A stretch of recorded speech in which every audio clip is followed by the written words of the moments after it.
What up, it's Nate Shines. I'm here with Harjet Sawhney. Most of y'all know him from Hosho and cybersecurity and doing smart contract audits. We were having dinner the other night and we were talking about the fact that we both have our roots from South Asia and what it was like growing up in America with those type of roots. Very interesting. You know, what was once looked upon, it's kind of growing up, you could be ostracized for being Indian, but now the capacity of the culture and the creative realms have been a little bit more accepting to the Indian influence, and you see it coming through in different creative areas. So I just wanted to open up the conversation to that because he had some really deep wisdom about it and good thoughts about it. So yeah, it's become really cool to be Indian. Right. And it wasn't cool when we were kids always. Yeah. You know, when you were a kid, I specifically remember people saying, "Yo, you smell like curry." Right. And like, "Oh, what do you guys eat at home? Curry?" Yeah. Or does your dad serve Slippies? Is your dad a taxi cab driver? Right. Growing up to 7th grade, I was born and raised in Princeton, New Jersey. In Princeton, New Jersey, up to 7th grade, it was mostly white and black kids, Jewish kids, Italian kids, and black kids. Right. And I was one of the only Indian kids that were with roots from India, a couple of Latinos, and then 7th grade happened and there was a swarm of Indians, the H-1B visas, it was a .com boom. Yep. And a lot of Indians they moved to America, and all of a sudden I was definitely not the only Indian kid. Right, and it was different policies of why Indians could come to America. Yeah, for sure. Yeah. I mean, I know kindergarten to 7th grade, hey, is your dad a doctor, engineer, lawyer? And then after 7th grade, is your dad on the gas station? Is your dad driving a taxi cab, taxi cab? Is it Dunkin' Donuts? I'm just like, no. You know, my dad was a civil engineer personally, and nothing wrong with owning a Dunkin' Donuts and being an entrepreneur, nothing, but personally my dad was an engineer because when he came to the country in the late 70s, you had to have at least a bachelor's to enter the country of the United States. But yeah, I mean, I think using the word ostracize is a good one in that growing up in America, the culture was very different. I'll start with things like when I was in elementary school, we had Christmas parties. They weren't holiday parties. Right.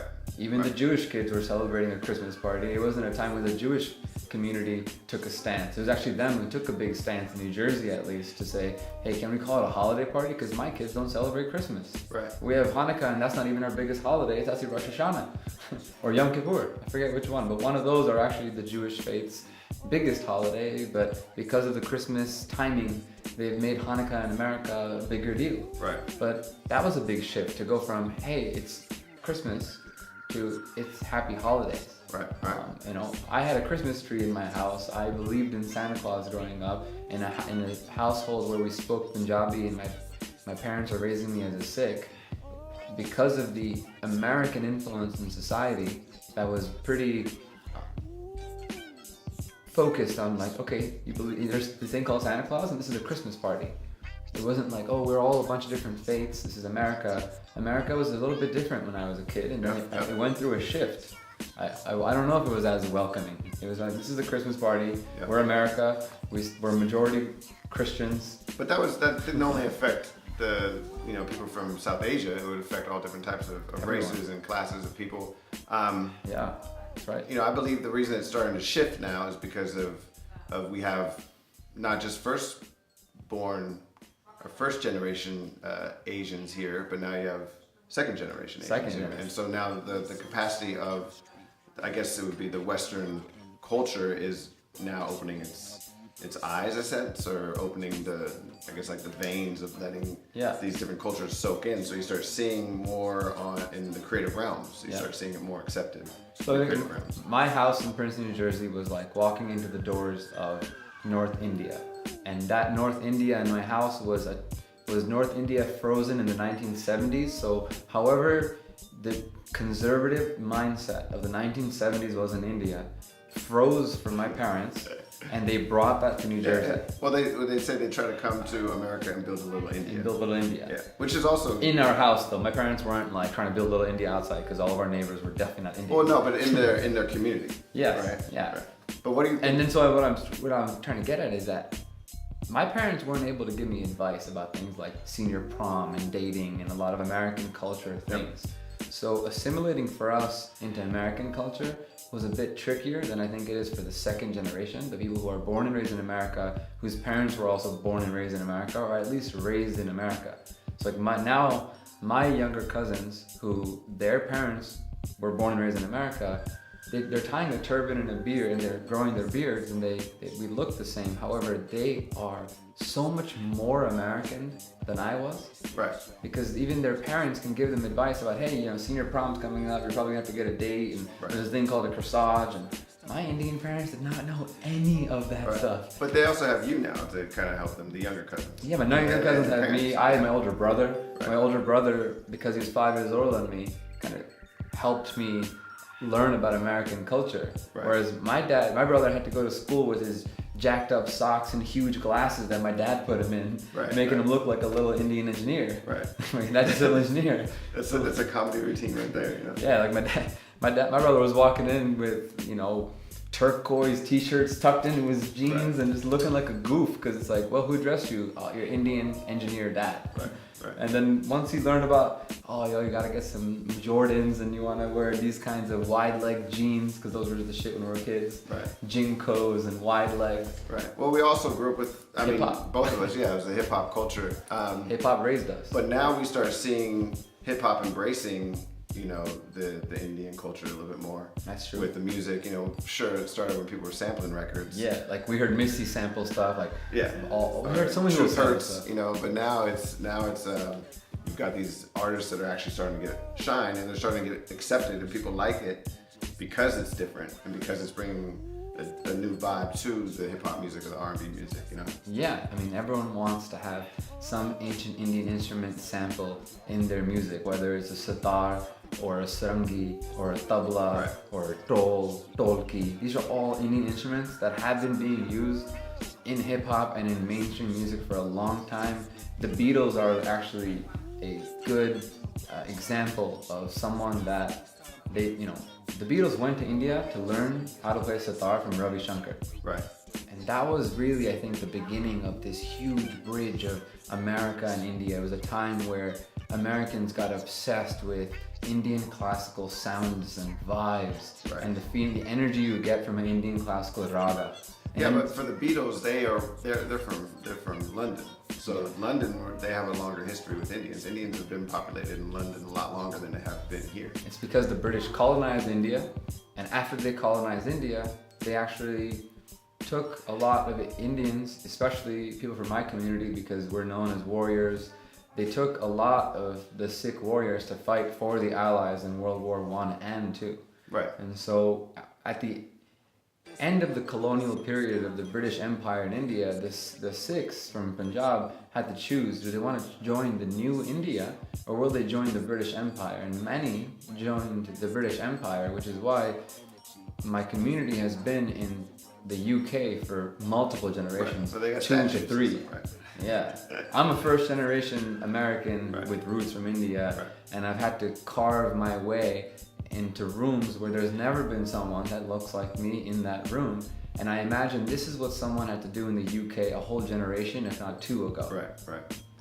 I'm a little different because I'm half Indian and half white. So that way, or I should say I have my roots from South Asia and half white. So I could always navigate rooms. I could play the white card whenever I wanted to, and I could play the Indian card when I wanted to. Yeah, I mean, I just sound white. Yeah. Whatever that means. Yeah. A lot of people don't know what I am. They're like, Italian, you know. If you heard me on the phone, I don't think you really know what I am. You're just kind of confused. So now where things are at, what do you think? What do you think is going to happen? What do you think the future looks like in the next 10 years for, you know, the creative, I guess the arts, you know, whether it's music or Hollywood and acting or even you know, music? So it's easy to think about doctors that are Indian, because I bet you can't go to a hospital in America or Canada or Australia or UK and find a hospital that's not run by at least one Indian doctor. Right. Same with engineering, same with law, same with almost any corporate environment, you're going to find Indians. In the creative realm, we've been sparse. There's not that many. Right. And or they're there, but they're not. The light hasn't been, you know, shined on them as much. Yeah, I mean, we can still count on our hands the pioneers that, at least in my eyes, are changing the game for brown people in the mainstreams, people whose roots are from somewhere in South Asia. Right. This includes India, Pakistan, Bangladesh, Sri Lanka, this whole region. And there are similar issues that people from this region face and very similar cultures. But people on that list include Hassan Minhaj and his new show, Patriot Act. Yeah. Aziz Ansari, he released a show this year, Master of None. Yeah. Both of those two people, I think, are on the forefront today of leading South Asian roots, American-born creatives that are totally touching on the topics that need to be talked about. Funny things that you experience being a brown person born and raised in America with Indian parents who immigrated here. Well, it's funny, they get to make fun of their childhood, and then that helps other people accept the South Asian culture into their daily lives in a sense. So it's like a way to open the door. Yep, and some of the things that South Asian culture, people from South Asian roots face is the same for a lot of other cultures, including the rest of Asia and the rest of the Middle East. And we talk about like Asian tiger moms. That is true for not only Chinese tiger moms. I think people always think, oh, tiger mom, Chinese. I had a tiger mom. She's Punjabi. Right. They're just as hardcore. They want you to get A's. They come from a place where education got them out of poverty and brought them to America. And so my parents sparked on education. It happens. It's every race, except for people that were here. I guess. I wonder if the first people that colonized the states. I mean, they had their own hardship too. I mean, I guess not being accepted though. They just took over. My dad would come home from work. He worked in New York City. We lived in New Jersey.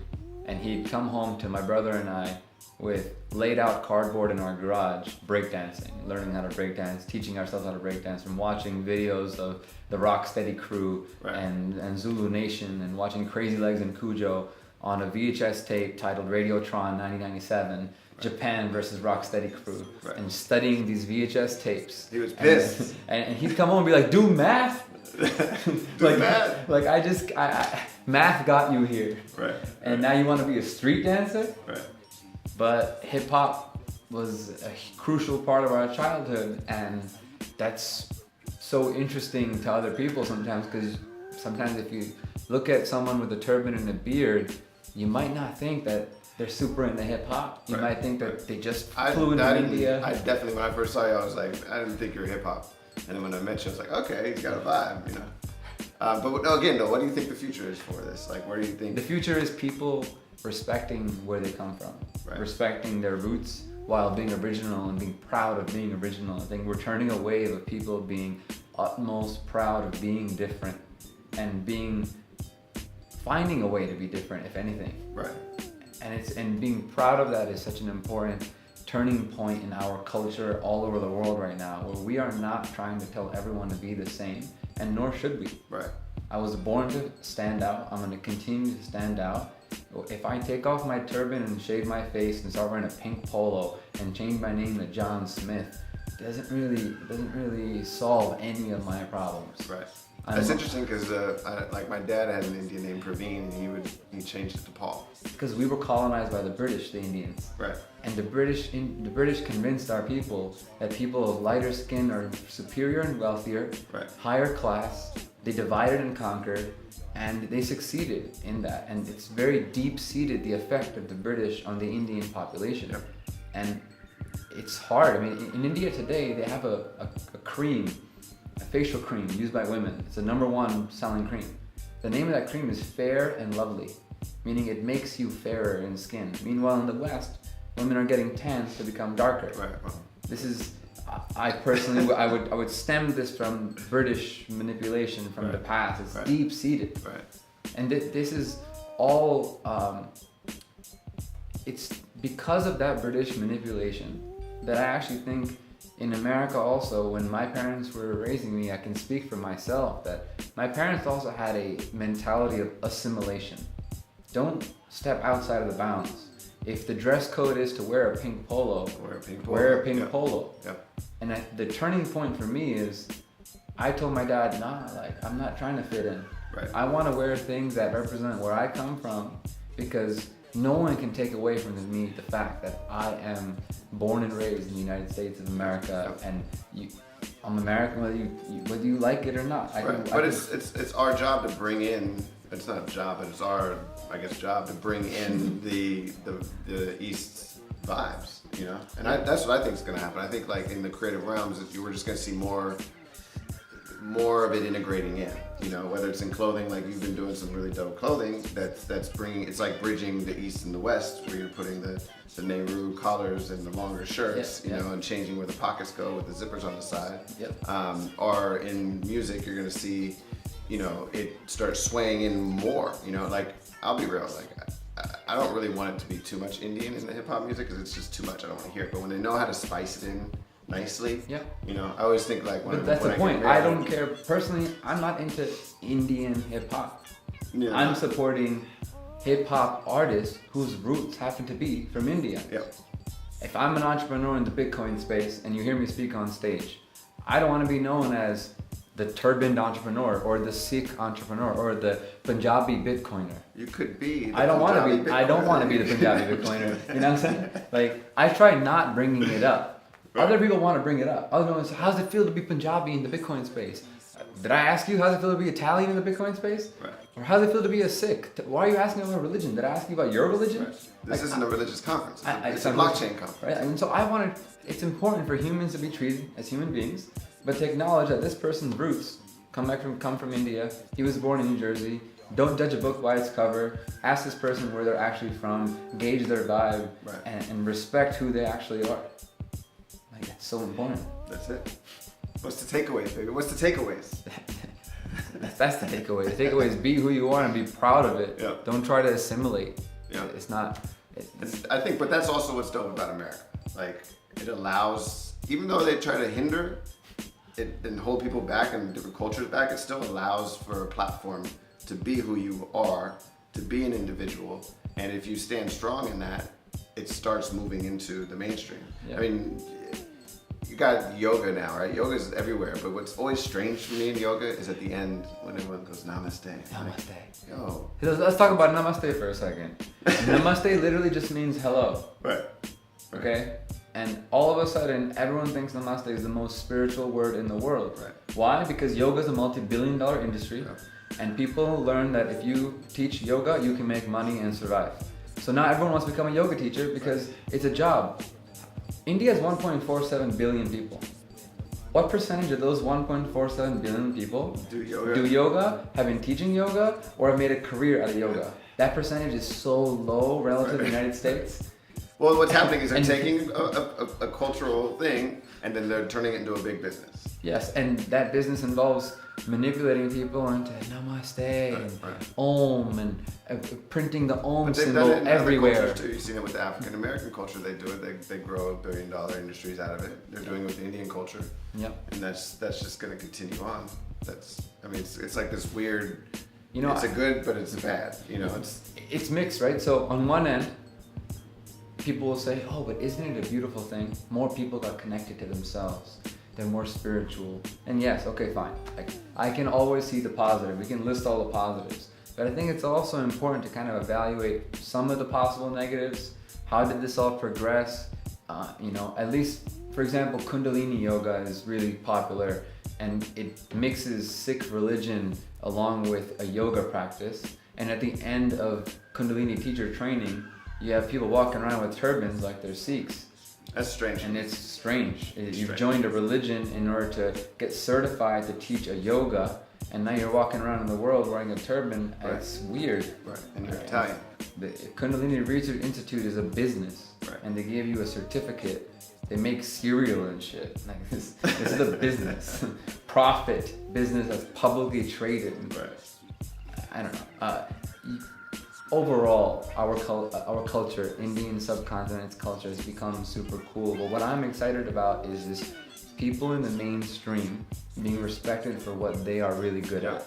That's what I'm excited about. That's we're turning the leaf, where I want to turn on a movie and I want to see an Indian actor or actress not acting as a stereotypical role, going, hello sir, how may I help you? Right. And how about it's just A breakdancer. Yeah, because a breakdancer who was born in New Jersey and tied the turban and a beard, and he goes to learn how to breakdance with the Zulu Nation every Thursday at the YMCA. Right. And now he hustles cybersecurity while making a clothing line, and he was just featured in Apparel News. Apparel News, because we were walking around the Liberty Fair and looking fly, and the guy just came up to him and took pictures of him. That's what happens. That's what happens when you look different and respect that you look different, and you stay true to who you are. And I think for me, that's the takeaway here. It's like, it doesn't matter what race you are, where your cultural background is. It's like, stay true to yourself, and then let that shine through. And that's like the righteous way to live for me. Yeah. This goes back to things like respecting your mother tongue. And in my tradition, they say someone who has forgotten their mother tongue, or doesn't speak their mother tongue, that they may one day forget their mother. Right. I know it's drastic and a scary statement, but it's a reality. I'm a firm believer in respecting your mother tongue, and it makes me sad to hear that in places all over the world, people are disrespecting their mother tongue to opt for English because it's cooler, or for a different language because it's cooler. And when you lose your mother tongue, it's very easy to lose your tradition, to lose your roots. Just losing yourself. You lose yourself, and that, I think language is super crucial. It makes me sad to hear about how in Hong Kong, China is pushing Mandarin over Cantonese. Right. Hong Kong culture for them is Cantonese. Right. And now on national TV, everything is in Mandarin. In Pakistan, a lot of the youth doesn't speak Urdu. They're speaking English. If you go to an international school in Pakistan, they're speaking English. You go to Punjab, India, where my roots are from, in Punjab, and they're mostly speaking Hindi, the national language of India. And the Indian government made the signs in Punjab Hindi now, not Punjabi. Punjabi is my mother tongue, and Punjab has always been a sovereign state. And they're trying to kill my mother tongue as well in India. Right? And so it's a battle. Keep it alive, baby. It's a battle Keep it alive. anywhere you are to keep your mother tongue and your roots alive. And while keeping them alive, it's also important to bring that education to the masses without it being your full-time job. Like, I'm not trying to start a YouTube channel about teaching the world about my culture and my religion or my philosophy. I'm just trying to be me, do me in the mainstream. And if you have any questions about my philosophy, my religious practices, or my yoga, I'll talk to you about it. So you might catch him on the yoga mat. You might catch him talking about cybersecurity. You might catch him breakdancing or creating some fashion gear. Talk to him about whatever you want to talk to him about. But make sure that it's the right place for the right questions, right? Yeah, I agree. That's what it's all about. If he's at a conference speaking on, smart contracts and Bitcoin, you should probably talk to him about that. Yeah, it's just as bad as how women in tech are being put into a box sometimes, and you have these women in tech panels. Right. And you're isolating people by gender. I don't think we should isolate people by gender, by race. These are things we were born with. Right? Like, I was born brown. My parents put me into this tradition. I accept it. I'm a proud Punjabi Sikh, and I'm happy. But does your soul have a gender? No. And I don't want to talk about it. No one should be asking women, how does it feel to be a woman in tech? And no one should be asking me, how does it feel to have a turban and beard in tech or in anything? Let's talk about what I'm doing, what value I'm generating in the world. That's what it's all about. Everyone needs to just be true to themselves and be proud of it. Pump your chest and say, my name is Harjet Sawhney. This is where I was born. This is where my roots are from. But here's what I'm really focused on. I'm here to talk to you guys about Bitcoin today, whatever it is. There it is, man. You heard it from Hartej. Thank you for stopping by. Thank you. All right. Appreciate you always. Thank you, Nathan. May shine. Follow this guy. He's a god. What up?